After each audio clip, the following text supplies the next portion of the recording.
Muito bem, eu quero convidar você a abrir a sua Bíblia no Evangelho de Lucas, capítulo 9, versos 51 até os 56. Lucas, capítulo 9, versos 51 até os 56. Esse é um momento muito especial para Jesus. Ele está saindo da região da Galileia e indo em direção a Jerusalém. E nessa saída, você vai perceber que ele vai passar por Samaria, e alguma coisa acontece lá. Alguma coisa traz à tona alguns sentimentos e alguma maneira de ver e de perceber a vida nossa, a minha e a sua, inclusive, está colocada aqui, relatada nesse texto. Vamos ao texto? Aproximando-se, Lucas capítulo 9, verso 51, aproximando-se o tempo em que seria levado aos céus, Jesus partiu resolutamente em direção a Jerusalém, e enviou mensageiros à sua frente. Indo eles, entraram num povoado samaritano, para lhe fazer os preparativos. Mas o povo dali não o recebeu, porque se notava que ele se dirigia para Jerusalém. Ao verem isso, os discípulos Tiago e João perguntaram: Senhor, queres que façamos cair fogo do céu para destruí-los? Mas Jesus, voltando-se, os repreendeu, dizendo: vocês não sabem de que espécie de espírito vocês são, pois o Filho do Homem não veio para destruir a vida dos homens, mas para salvá-los. E foram para outro povoado. Muito bem, você pode pôr para nós a imagem da nossa série? Nós vamos aparecer ali, resposta de Jesus. Que resposta o Senhor vai dar para nós? E a pergunta que nós queremos responder, ver a resposta de Jesus, é o próximo slide. Como nasce o ódio? Você pode ler para mim, por favor, esse texto? Como? Você já pensou nisso? Você já olhou e se preocupou com isso? E quando a gente fala em ódio, a gente fala assim: pastor, mas eu não tenho esse sentimento aí de ódio. Ódio parece o final da estação, certo? Lá em cima. Mas tem uma definição de ódio que é assim: ódio também chamado de execração, raiva, rancor, ira, um sentimento intenso de raiva e aversão. Como é que ele pode traduzir? Ele se traduz na forma de antipatia. Ele começa ali: não gosto muito. Aversão, desgosto, rancor, inimizade, e parece que a coisa começa a crescer. Aí vem a repulsa por algo ou por alguém, certo? E assim começa o desejo ficar grande. Eu quero evitar isso, não quero estar junto, eu quero limitar ou destruir o objetivo. Aí pronto, aí já manda fogo do céu mesmo, acaba com fulano, acaba com aquela raça ruim. Pelo amor de Deus, eu devia mandar o fogo do céu e destruir, e aniquilar, e aí a gente percebe que o tom começa a subir, né? Começa a subir, e a gente morde os dentes, arranja os dentes, e já sobe que tem razão, e vai. Como nasce esse ódio? Como nasceu esse ódio dos judeus para com os samaritanos e dos samaritanos para com os judeus? Como nasce isso? Se você for olhar a fonte do nascimento desse ódio, eles são irmãos de sangue. Eles são do mesmo sangue, das 12 tribos. Fazem parte das 12 tribos.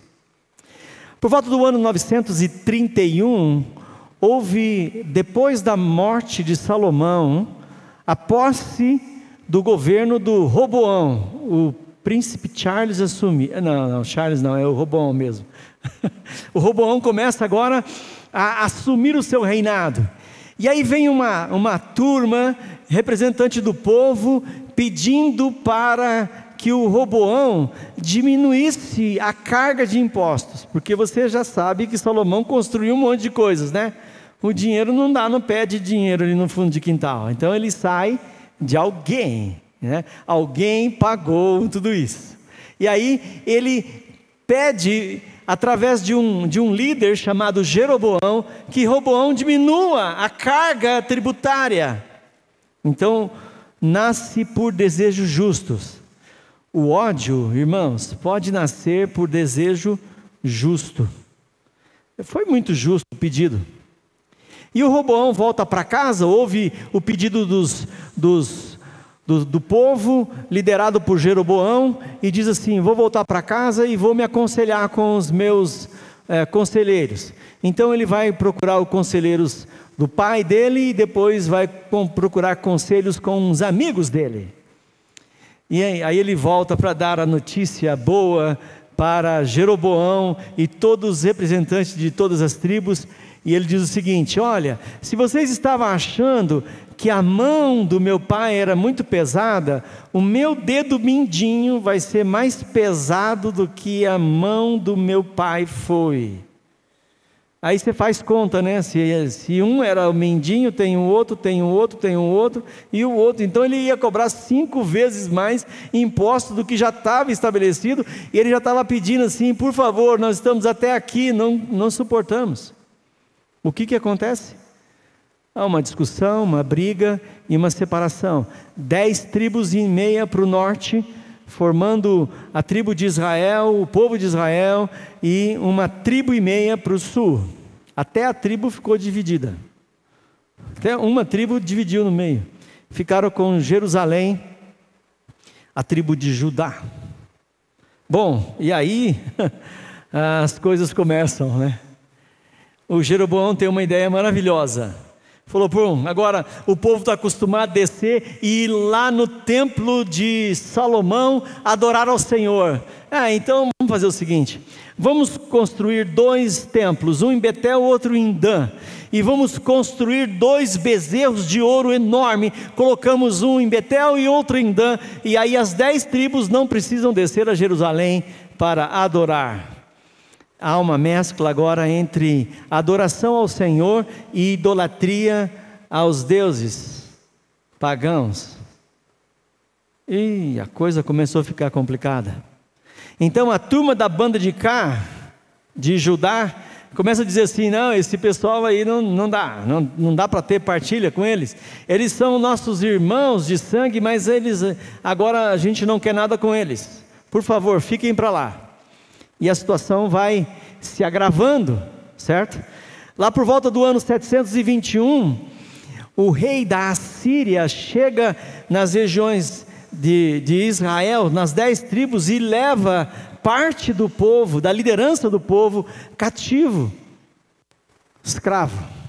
E aí, como está escrito lá em 2 Reis capítulo 17, verso 24 e seguintes, ele tira gente da Babilônia, de Cuta, de Ava, de Ramote e Sefarvaim, e traz para morar em Samaria.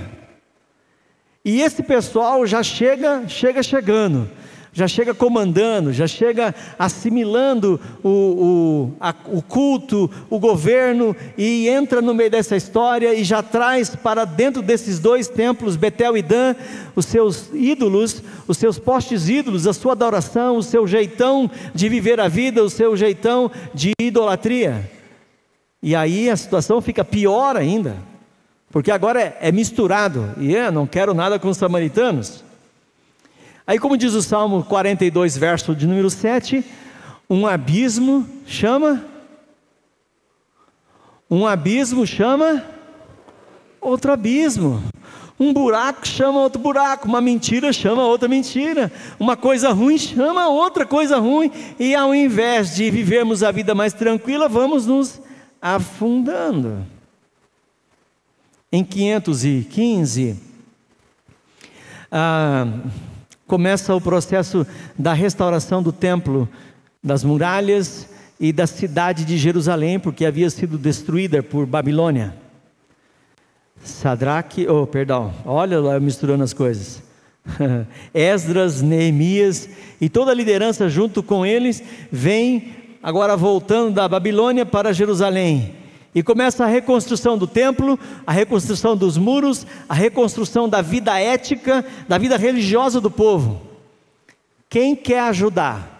Você que é bom de Bíblia, conhece bem a Bíblia. Sambalat, Tobias, Gesem, fala assim: nós queremos ajudar, mas eles são o quê? Eles são o quê? Pode falar bem alto que você já sabe. Eles são o quê? Samaritanos. É verdade, são samaritanos. E aí o que acontece? Vocês não têm parte com essa história, porque eu aperto daqui para lá e ele aperta de lá para cá, certo? A coisa começa a caminhar. O ódio se estabelece. Como que o ódio se estabelece? Ele vem nascendo, percebe? Era uma coisa justa, tem um imposto muito alto e agora... Mas espera aí, acho que parece que a gente está contando que história? De Jesus e os samaritanos ou a nossa história hoje? Vocês conhecem essa história hoje, mais ou menos? Nós estamos discutindo isso, estamos vivendo isso, estamos vivendo esses extremismos hoje, agora. E nós vamos olhar para isso, porque o ódio pode se estabelecer, e ele se estabelece como? Quando tem uma visão extremista. Por volta do ano 128, o povo cansou dos samaritanos e o seu templo. Sabe o que os judeus fizeram? Foram em Samaria e tacaram fogo nos 2 templos. Acabaram com os templos do Monte Gerizim.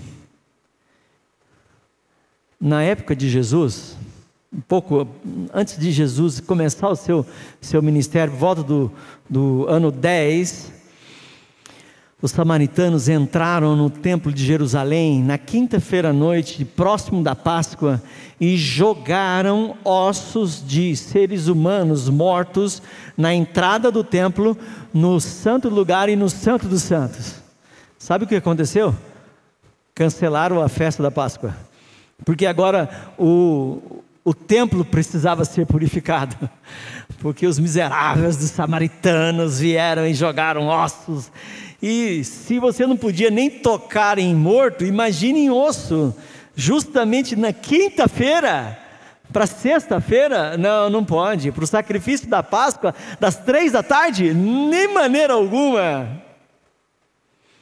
Qual foi a resposta do povo de Israel? Dos judeus? Eles proibiram que samaritanos se convertessem. Samaritano era proibido de se converter. Olha, eu me converti ao judaísmo. Não, você é samaritano? Não pode. Obrigado, Deus abençoe, pode ir embora. É lógico que eles não iam falar Deus abençoe, eles iam assim: vá logo para o inferno, miserável. Parece que a gente está ouvindo algumas vozes hoje assim, dissonantes, que não afinam, que não casam bem. Os judeus, eles estabelecem a sua linhagem de pureza, né? Linhagem pura, judeu, pai e mãe judeu.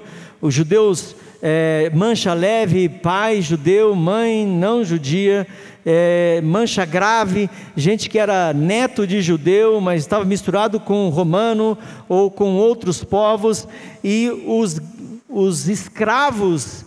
E aí depois dos escravos tinha quem? Fala para mim, quem que vinha depois dos escravos? Vocês estão devagar hoje, gente, por favor. Quem são depois dos escravos?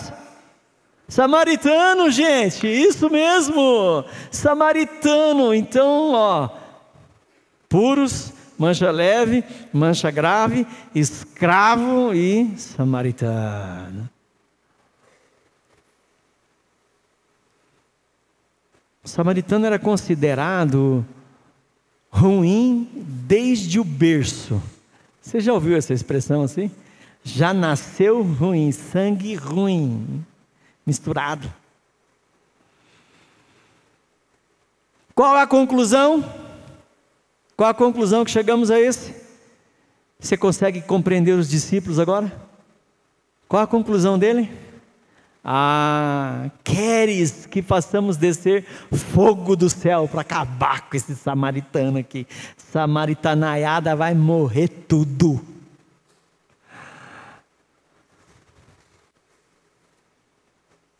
Eu não sei quanto você, mas o meu coração e o seu precisa ser preservado, certo?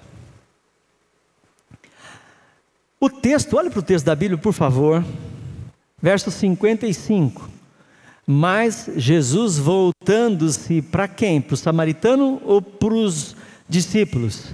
Voltando para os discípulos, os repreendeu, certo? Deu-lhe uma palavra dura. Que é isso aí? Opa, espera aí, tem alguma coisa que não está certa. Jesus, no livro de Lucas, usa outras 3 vezes essa mesma palavra do grego, repreendeu. Em Lucas 4,39, Jesus repreende a febre da sogra de Pedro. Em Lucas 8,24, Jesus repreende o vento e a violência das águas. Certo? Ele está deitado no barco, e a onda, e a violência, o vento, a tempestade, a coisa está rolando, e Jesus deitado. Ele repreende o vento. Ele repreende um espírito imundo em capítulo 9, verso 42, quando ele desce do Monte da Transfiguração e lá encontra uma pessoa endemoniada. Ele repreende o espírito imundo. Sabe o que isso me mostra? Que o ódio ou os outros sentimentos que nós podemos guardar e vamos acumulando, ele pode ser tão forte como uma enfermidade que corrói a gente por dentro. Em Lucas 4,39. Ele pode ser tão violento quanto uma tempestade emocional, interior, emoções turbulentas. Você conhece gente assim?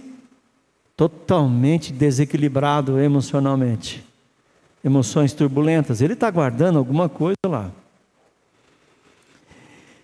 E também é tão sério e tão grave quanto a possessão demoníaca. Ele deu ordem, repreendeu o demônio. É coisa do diabo isso.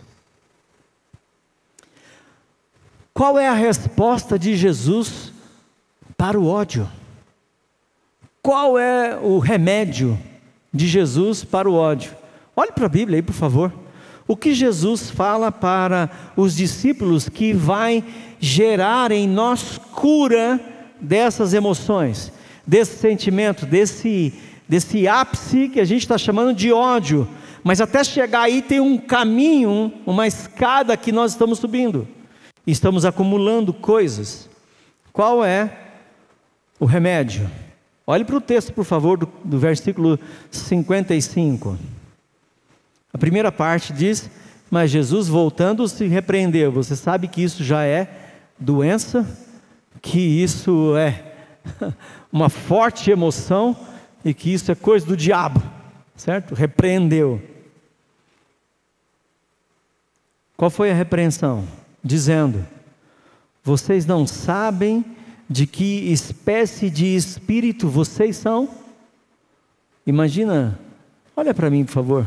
Jesus olhando para mim e para você e vendo o nosso acesso de raiva dos samaritanos. Nós levantando a voz assim para os samaritanos modernos, certo? Que pode ser desse lado da política ou do outro lado, pode ser do outro lado da cerca, pode ser do outro lado do time. Tem alguns que chamam de samaritanos e vão batendo os times lá, né? E aí põe Santos, põe Parmeira, põe São Paulo, né? E aí está todo mundo perguntando do Corinthians, né? O Corinthians é o outro lado. Brincadeira, põe o Corinthians também nessa história. E a gente vai se levantando, porque as bandeiras podem ser distintas. E aí nós temos hoje bandeiras que se levantam de um lado a favor dos homossexuais, de toda essa legenda e de todo esse calendário que estão sendo colocados para nós aí, e toda essa proposição de pensamento, de forma de pensar. E do outro lado, de gente que pensa na questão da família, e nós estamos lidando com todas essas polarizações. E você pode pensar em brasileiro e argentino, você pode pensar em brasileiro, em paraguaio, em gente que do norte e do sul, regionalidades, cidades que são rivais. Nós estamos pensando na vida, famílias. O maior, segundo os estudiosos das línguas e das artes e da erudição, o maior relato escrito de uma história da literatura mundial é um relato de ódio entre Capuleto e Montecchio. E a gente acha muito bonito. Alguém acha bonito isso? O Romeu e a Julieta. A gente olha para o Romeu e para a Julieta e se emociona, mas esquece que isso é fonte de ódio de uma família e de outra família.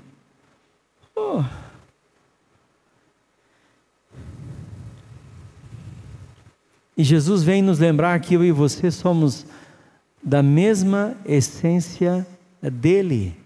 Preste atenção, olhe para a Bíblia, por favor.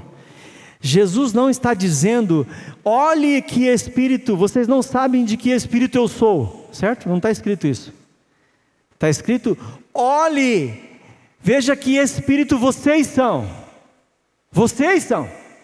E a palavra do grego original é pneuma. É o espírito que é traduzido pelo Espírito de Deus.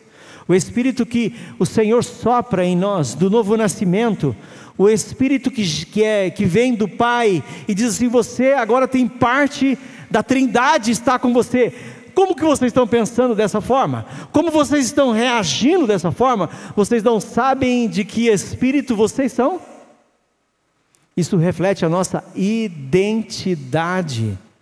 Nós saramos do ódio ou dos outros degraus que estamos subindo aí, da raiva, do rancor, da mágoa, da tristeza, da decepção, do ressentimento, e a gente sara disso.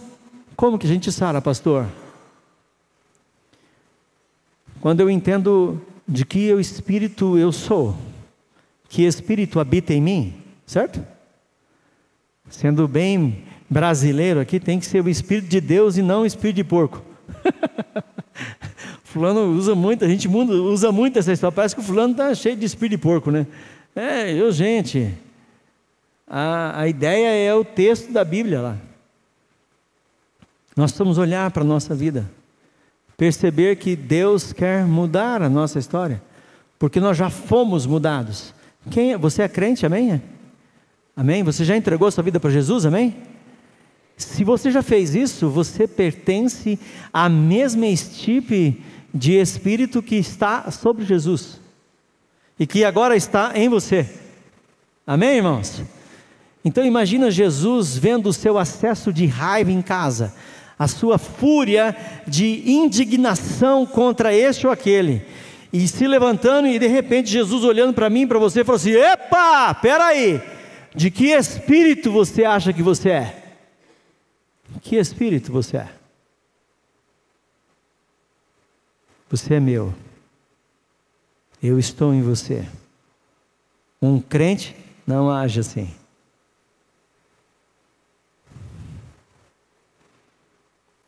Jesus ensina a gente a lidar com isso. Pastor, mas o que eu sinto, faço o quê?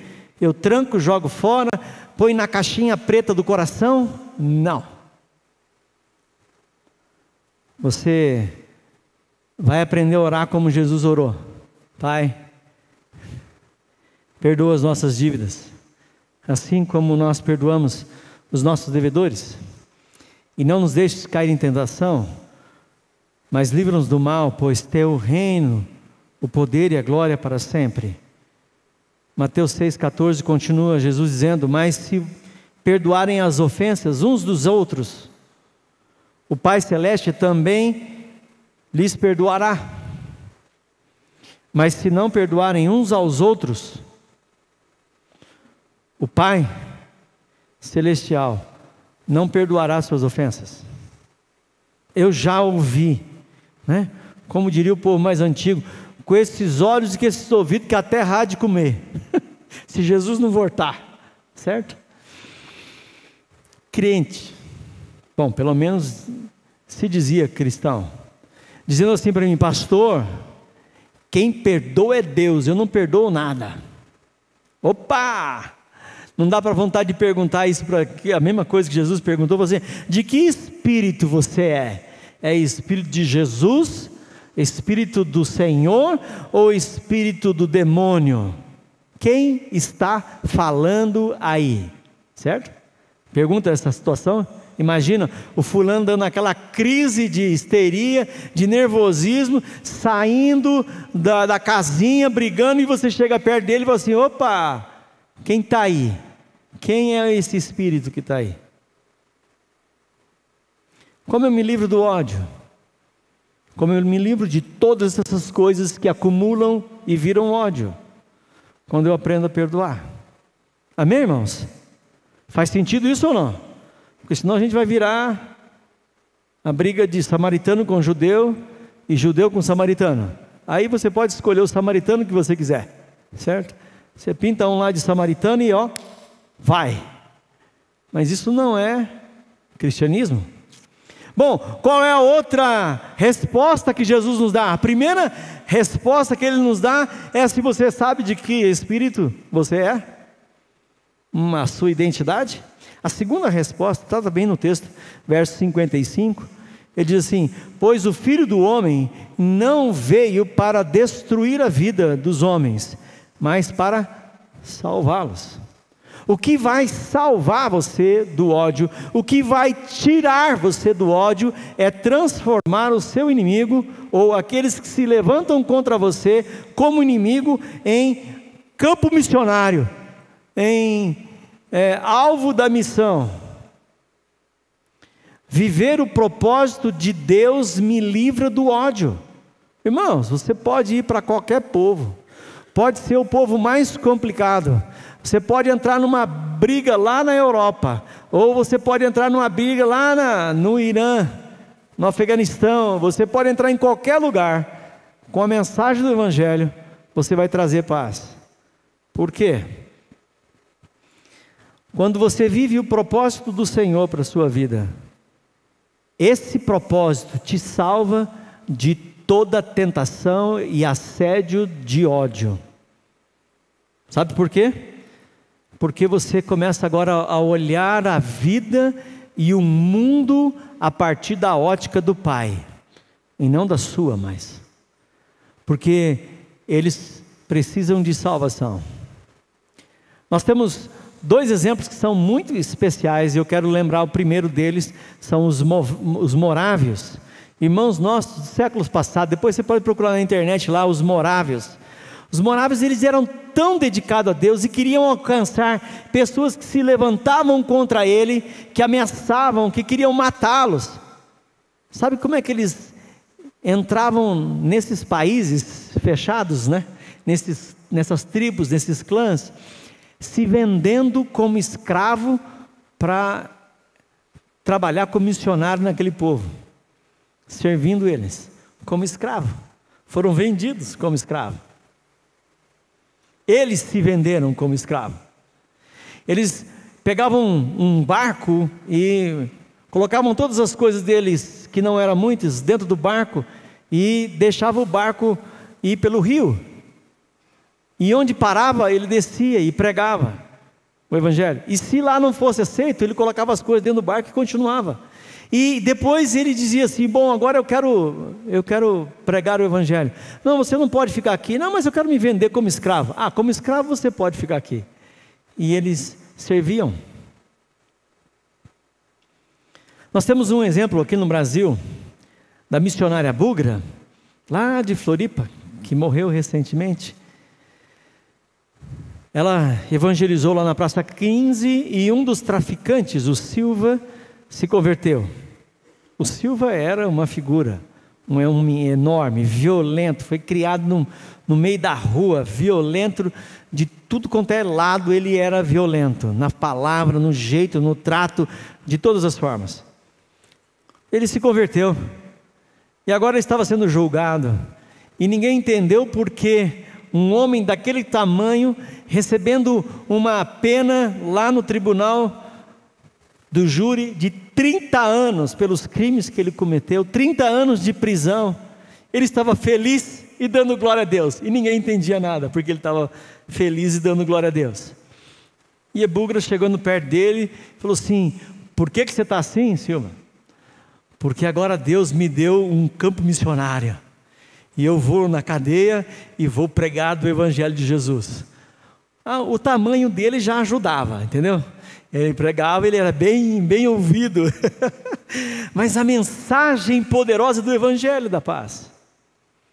A cela onde o Silva morava durante quase 10 anos, lá na cadeia, era a cela primeira que recebia os mais revoltados, os mais nervosos, os mais perigosos. Primeiro passava pela cela do Silva, para depois ir para outros lugares. Primeiro era discipulado pelo Silva. E essa é uma história real, irmão, não é uma conversa, é a história nossa aqui no Brasil há pouco tempo. Silva ficou preso pouco mais de 10 anos, depois faleceu de uma pneumonia muito severa que ele pegou. E é algo que Deus está transformando. Quando você transforma o seu inimigo, aquele que se levanta contra você, em um campo missionário, tudo que ele faz contra você só vai virar intercessão, certo? Senhor, tem misericórdia. Parece que alguém já disse essa frase: Senhor, tem misericórdia deles, porque eles não sabem o que fazem. Você lembra de alguém que falou sobre isso? Quem que falou sobre isso? Jesus, irmãos. Preste atenção como é que Jesus lidou com os samaritanos. Jesus era judeu, Jesus conhecia bem as histórias, sabia todas as histórias, sabia todo a raiva daqui para lá e a raiva de lá para cá, o ódio daqui para lá e o ódio de lá para cá. Ele conviveu dentro dessa realidade. Em João capítulo 4, Jesus para num poço e começa a conversar com uma samaritana, e aquela mulher olha para Jesus desconfiada e fala assim: mas você não é judeu? Ele fala assim: eu sou judeu, mas eu sou samaritano. E ela diz assim: você adora em Jerusalém, eu adoro no Monte Gerizim, como é que você vem conversar comigo? Nós não temos nada a ver, você não precisa falar comigo. Lembra dos anos de raiva, de ódio que estão sendo trazidos à tona? Jesus fala com aquela mulher, traz cura para a vida dela. Ela sai da onde está, deixa lá o seu cântaro e vai para as tribos, os povoados samaritanos, e começa a pregar. E as pessoas começam a se converter. A primeira missionária foi uma mulher samaritana. A primeira missionária enviada foi uma mulher samaritana. E ela começa a pregar e pessoas começam a se converter. E agora eles dizem assim: por favor, chame Jesus. Jesus fica 2 dias. João capítulo 4, verso 39. Jesus fica 2 dias nas cidades dos samaritanos. E agora eles dizem assim: olha, agora nós cremos, não por causa da sua palavra, mas porque Ele veio nos ensinar. Os samaritanos jamais iriam receber um rabino, um mestre que vinha de Jerusalém. Jamais. Jesus reconhece o agir de Deus no meio dos samaritanos, porque Deus está agindo antes de eu e você chegarmos lá. Amém, irmãos? Você percebe isso?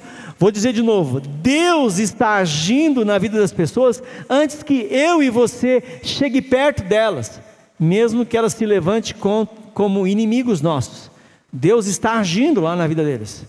E Jesus conta a história para publicanos e fariseus do bom samaritano, que socorre um homem deixado à morte, porque um líder fariseu passou e não o socorreu, porque um levita passou e não o socorreu. E ele diz assim: passou um samaritano e o socorreu. E diz assim: quem que é o próximo dele? Eles não têm coragem de dizer samaritano. Se você for olhar o texto de Lucas capítulo 10, ele vai dizer: aquele estrangeiro.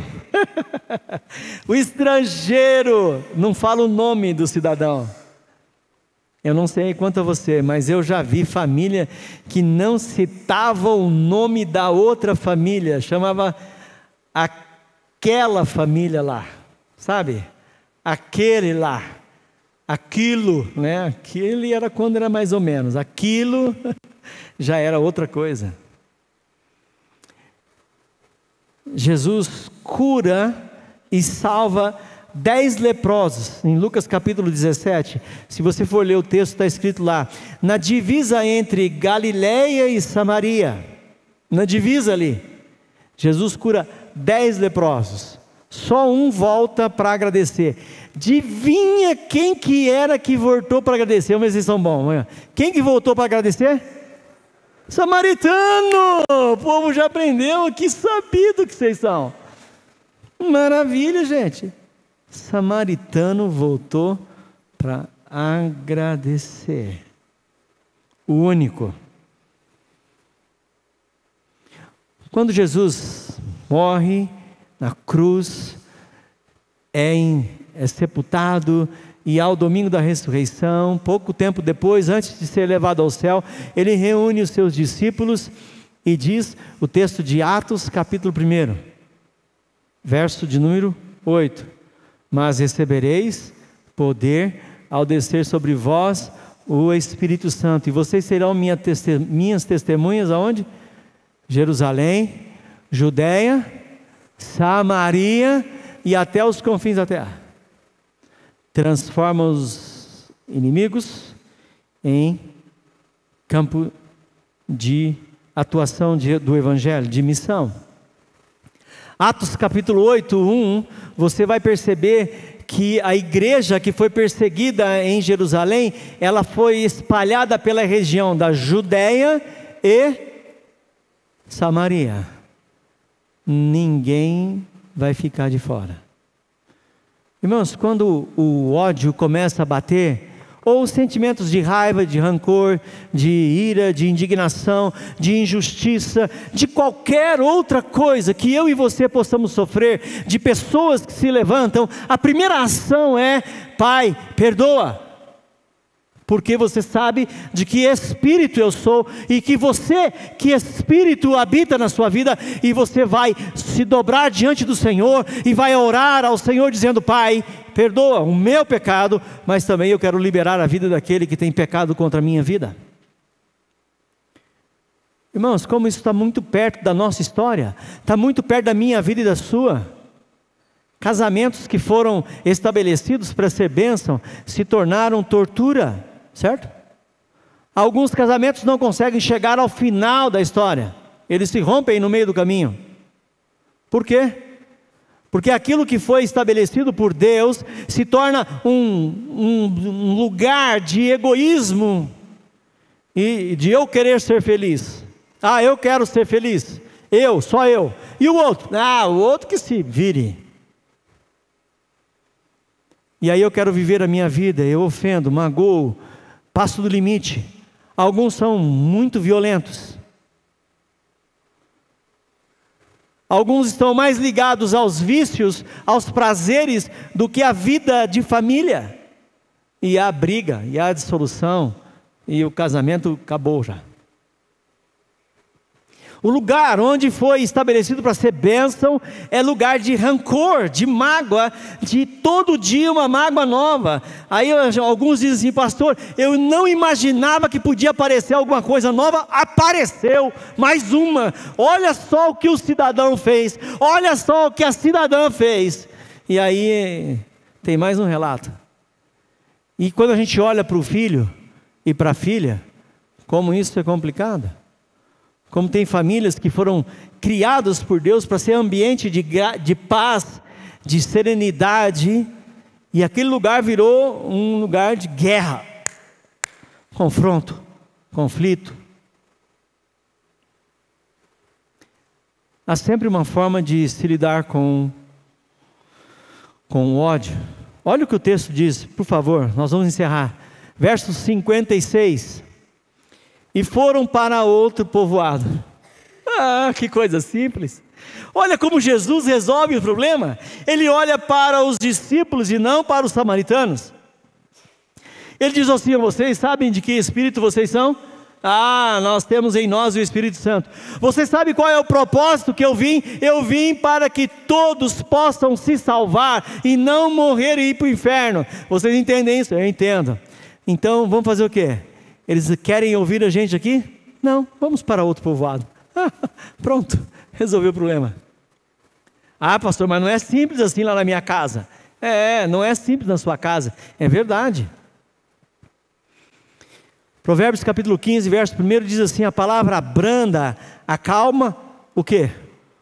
A ira, o furor. A hora que o negócio está pegando fogo, aí alguém vem e fala assim: não, eu vou falar mais alto. Aí o outro, epa, levanta a voz. E aí você abaixa a voz, baixa o tom. A palavra calma traz paz para nós. A palavra do Senhor nos ensina a andar uma milha a mais, certo? Caminhe um pouco mais, perdoa, traga paz. Tem uma parte na Bíblia que a gente não gosta muito, eu vou dizer que ela está escrito em sofre o dano. Não gostei. Sofra o dano. Ah, pastor, mas eu emprestei o dinheiro, fulano não me pagou, aquele miserável. E aí o tom começa, né? E vai. Sofra o dano. Mas pastor, eu tenho razão. É verdade, você tem razão. Assimila isso aí, traz para a sua vida. Libera, perdoa. Começa a sua história de novo. Vai para outro lugar. Ora ao Senhor. Começa a história de novo. Aproveite a oportunidade que o Senhor está te dando. Outro povoado, outro lugar, receptivo àquilo que Deus está te dando. O ódio pode nascer, e eu vou encerrar, que a gente quer orar, cantar, louvar ao Senhor por isso, por favor, os irmãos aí. Pode nascer por motivos justos. Você pode dizer assim: eu tenho razão, pastor. Eu posso dizer assim, ouvindo a sua história: é verdade, você tem razão. Mas não guarda ódio, libera. Pastor, não é bem ódio, é só um sentimento de antipatia, de aversão, de desgosto, de mágoa, de rancor, de inimizade. É uma leve repulsa. É aquele negócio que embrulha o estômago, assim, sabe? Ele está crescendo, irmão. Em nome de Jesus, não permita isso. Pode nascer por ações externas. Tudo isso que aconteceu lá na Samaria foi porque o rei da Babilônia levou gente para lá, da Síria. Foi eles que levaram. Não foi o povo que quis que viessem gente estrangeira. Quero convidar você a cantar essa música que nós vamos cantar agora. Porque nós precisamos de cura. Amém, irmãos? Porque senão a gente vai sair daqui e falar assim: nossa, os judeus tinham razão mesmo, samaritano, ou racinha ruim. Ou você vai dizer assim: nossa, samaritano está super certo, judeu é piolho, pior que espanhol. E olha que eu sou espanhol, hein? Imagina, Sanches Lopes. Irmãos, nós não estamos lidando com isso. Nós estamos, eu e você, sendo exortados pelo Senhor, repreendidos, porque esses sentimentos, eles podem ficar guardados na nossa vida, e é um leve rancor. O Hebreus diz que a amargura, o rancor, A raiz de amargura pode crescer, ramificar e fazer o quê? Contaminar os outros. Talvez você já foi contaminado por alguma coisa. Você já foi contaminado por uma tristeza que é do outro, de uma decepção que é do outro, de um medo que é do outro, de uma situação difícil que é do outro.